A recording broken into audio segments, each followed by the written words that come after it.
Hello guys, welcome back to my channel, and here you're going to see me peeling away the stencil material that I have laid on here while I sprayed around to have the black background.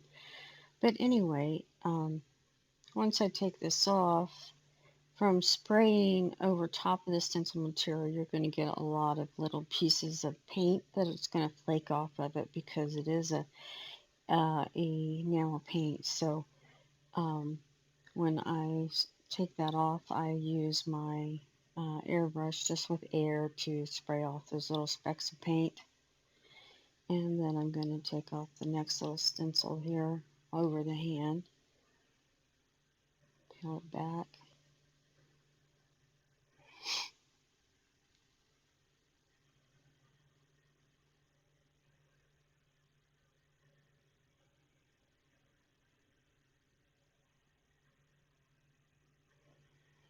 The fire's not completely done yet. I will be putting some candy colored colors over top of that orange at the top there. And then after that, I will be spraying in some just little bits of white highlight here and there.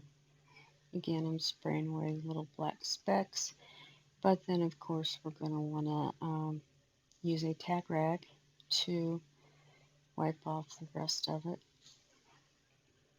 Automotive tack rag is um, just kind of like a sticky rag that picks up all the dust and specks of paint or lint or anything that might be caught on your piece of artwork.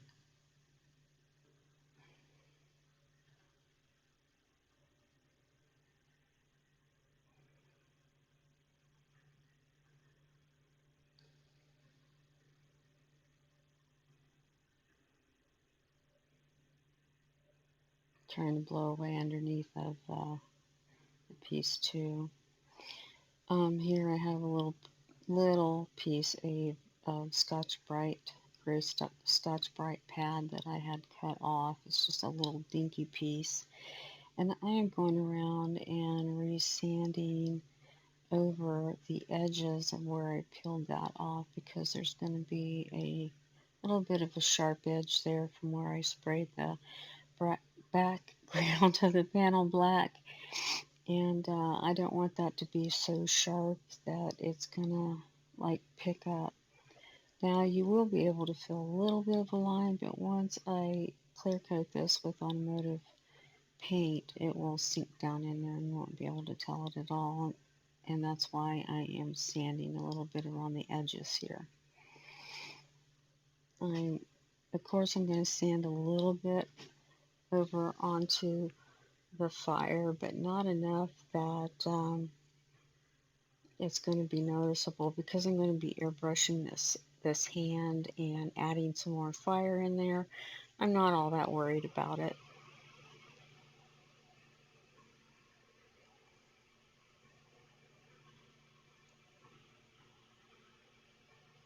And I am wiping that down with my tack rag, picking up any little dust that I might have gotten on it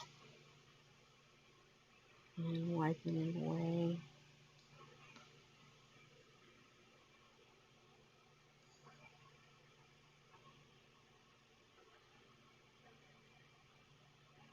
Going to be coming in with some Wicked Yellow first, just a opaque color.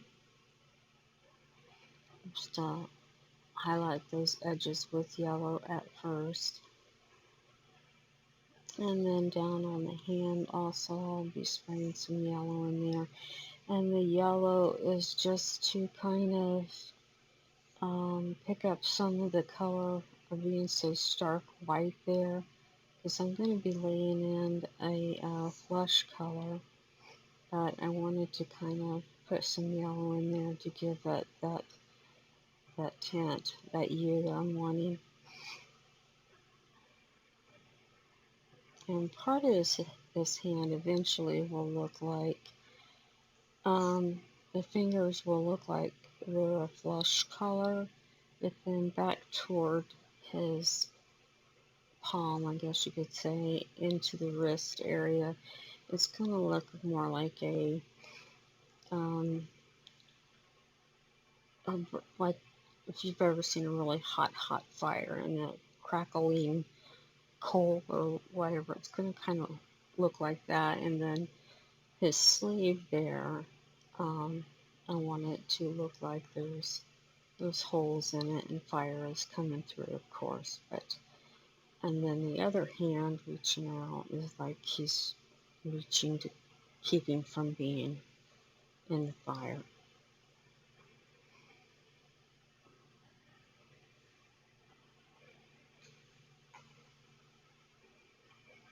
That's the look I'm going for when it's completely done anyway. We'll see how the process carries on.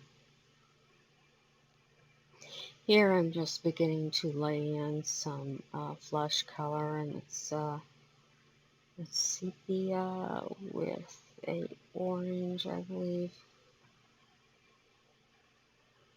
and maybe a drop of cobalt blue. I can't really remember the mixture all that well because I had it already made up in a bottle, but I'm pretty sure that this is the one that I used sepia with orange and just a drop of cobalt blue. Um, and this is illustration color. This isn't the Wicked, because on these white areas I can use a thinner paint, and it doesn't necessarily have to be an opaque paint. And you can intermix the two too. You can use them together. There's nothing wrong with that.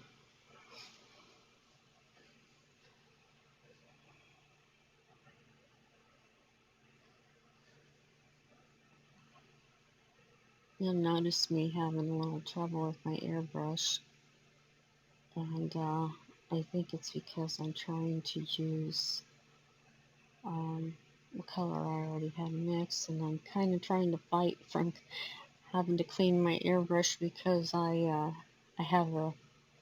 kind of filled it up kind of full, my cup, with this color, and I didn't want to dump it all out. But when you run into this, it's better just to take the time to blow out your airbrush and move on.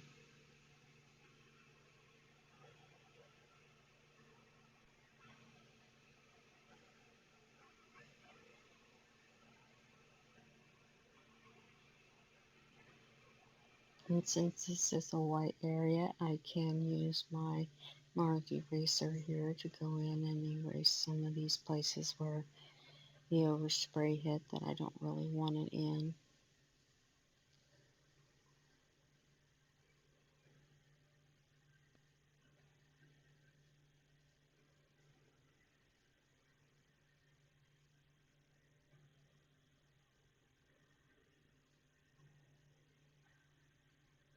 And this is just a little tiny dowel, just a small paintbrush sharpened in a pencil sharpener, the edge, the end of it anyway.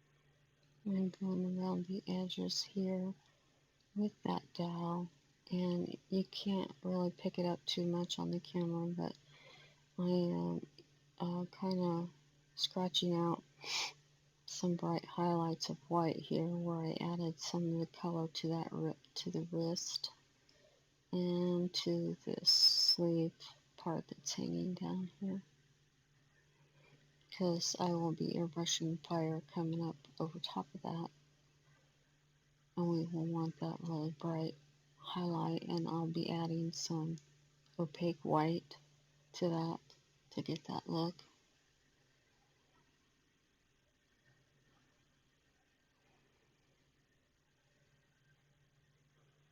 beginning to add a little bit of the blush color in on the fingers here.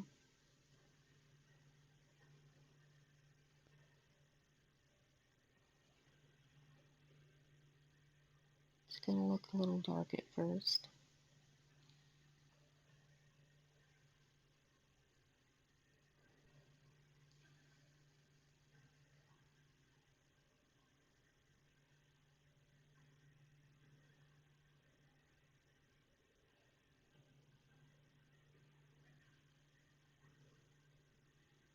And I'm kind of going around, if you're wondering why my hand is like shaking like that, I'm kind of just going around in little circles. I'm not just spraying in one area. And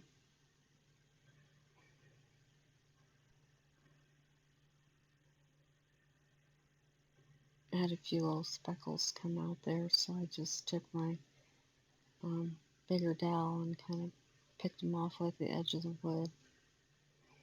And going around that finger there, getting some bright highlights in it.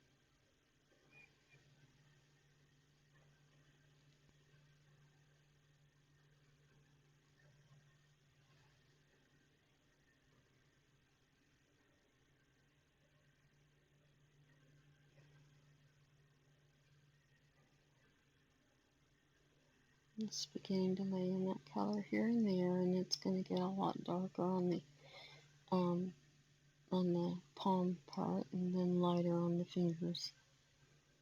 Just a process here that to build this up.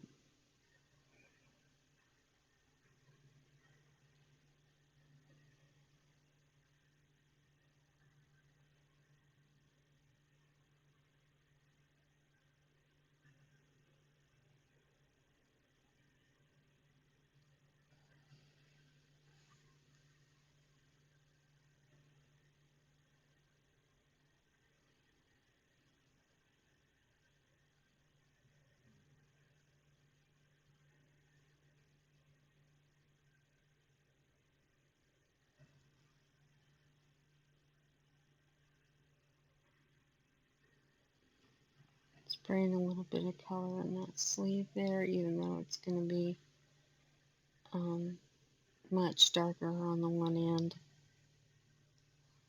We want to put some color to where we can get, it can, when it goes darker, it'll look like it's in the shadow. No, there's highlights on it, I should have said.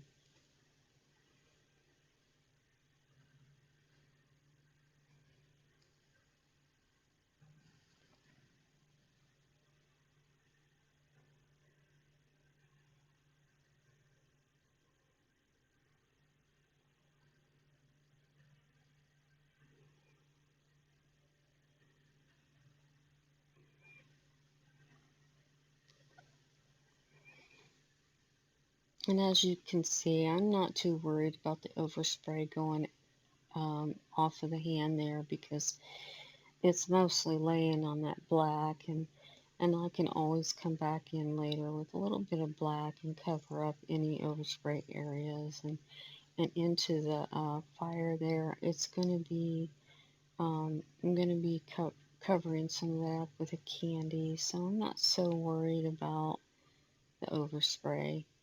So that's why I'm not using a shield. And since it is on that white part, the area that I want highlights on, I can scratch out easily. So um, it'll be a good piece when I'm finished with it.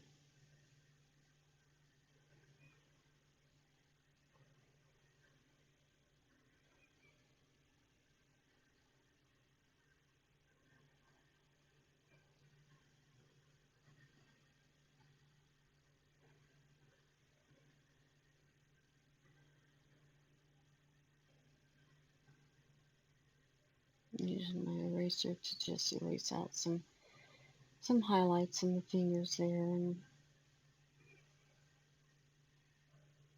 here and there where I think there might be bright lights hitting it. And you can always do this with opaque white too. This I'll be coming in later on with some opaque white and spraying it in there.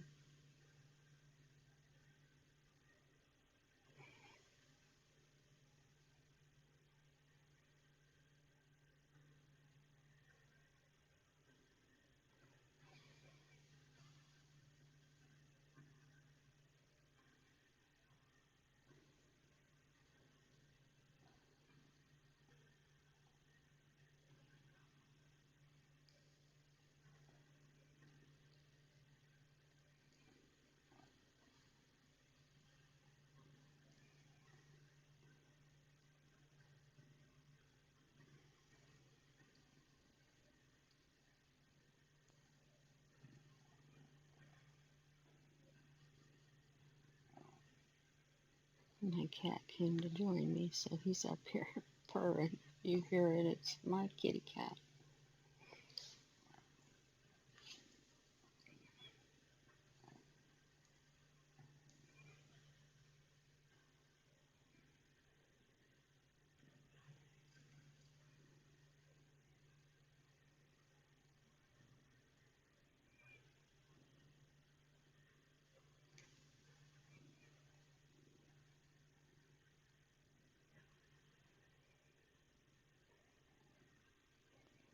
And I'm trying to spray in some color back in this area of the face and then more in the hand when it's coming out to reach for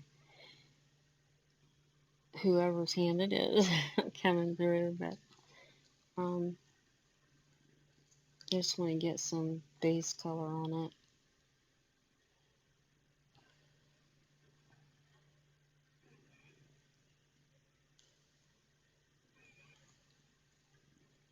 Again, having trouble with my airbrush.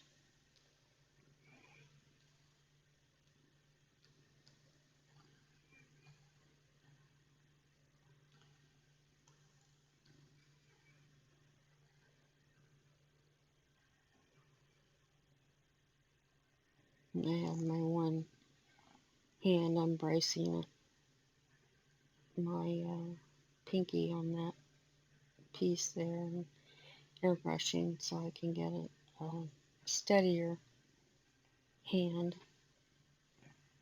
A lot of times it's why I wear a glove. If I know I'm going to have to brace my hand, then I don't want to put my finger on the piece because then that way it can transfer the oils onto the panel.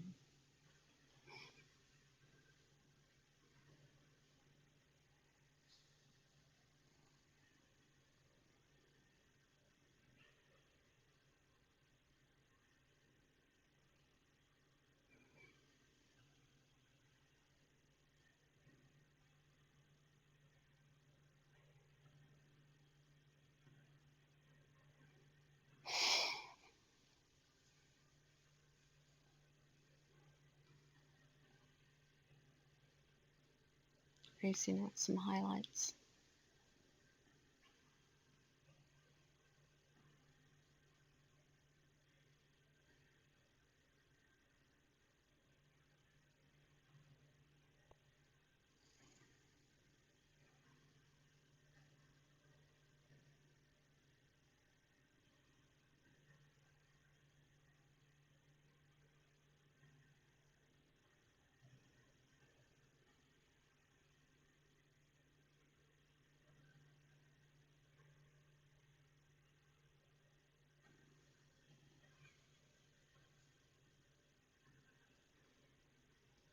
I'm not right up on it. I'm staying back about a airbrush length away maybe.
starting to come in with a little white. Now, I probably wouldn't have had to do this on this hand because it's going to be a darker color in the hand, but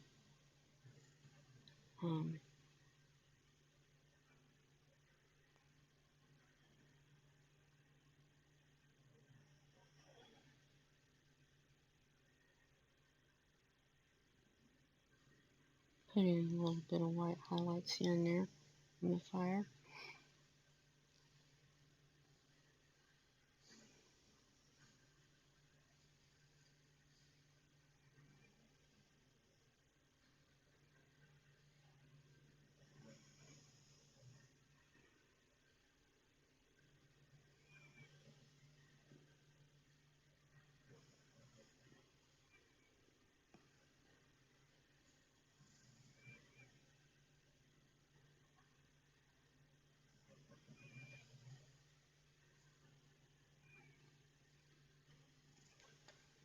And here I'm starting to let some little fire licks go up on that sleeve there into his wrist. And then putting some really bright white highlights on the edge of his wrist, going around his hand there. And so we will be coming back in with some orange on the next video, yellow and orange, and then the darker color to make it look like a hot burning fire. But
it's beginning to come together.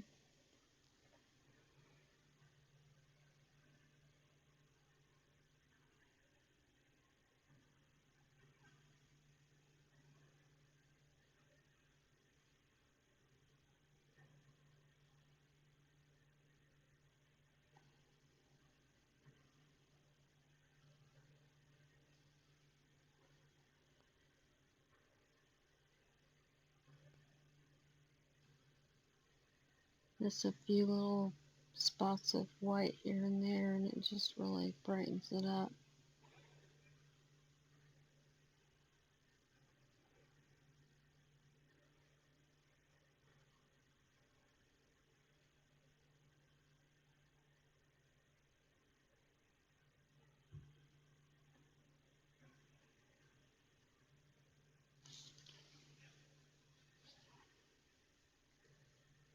Thanks for watching, guys, and come back for the next part. Subscribe and share.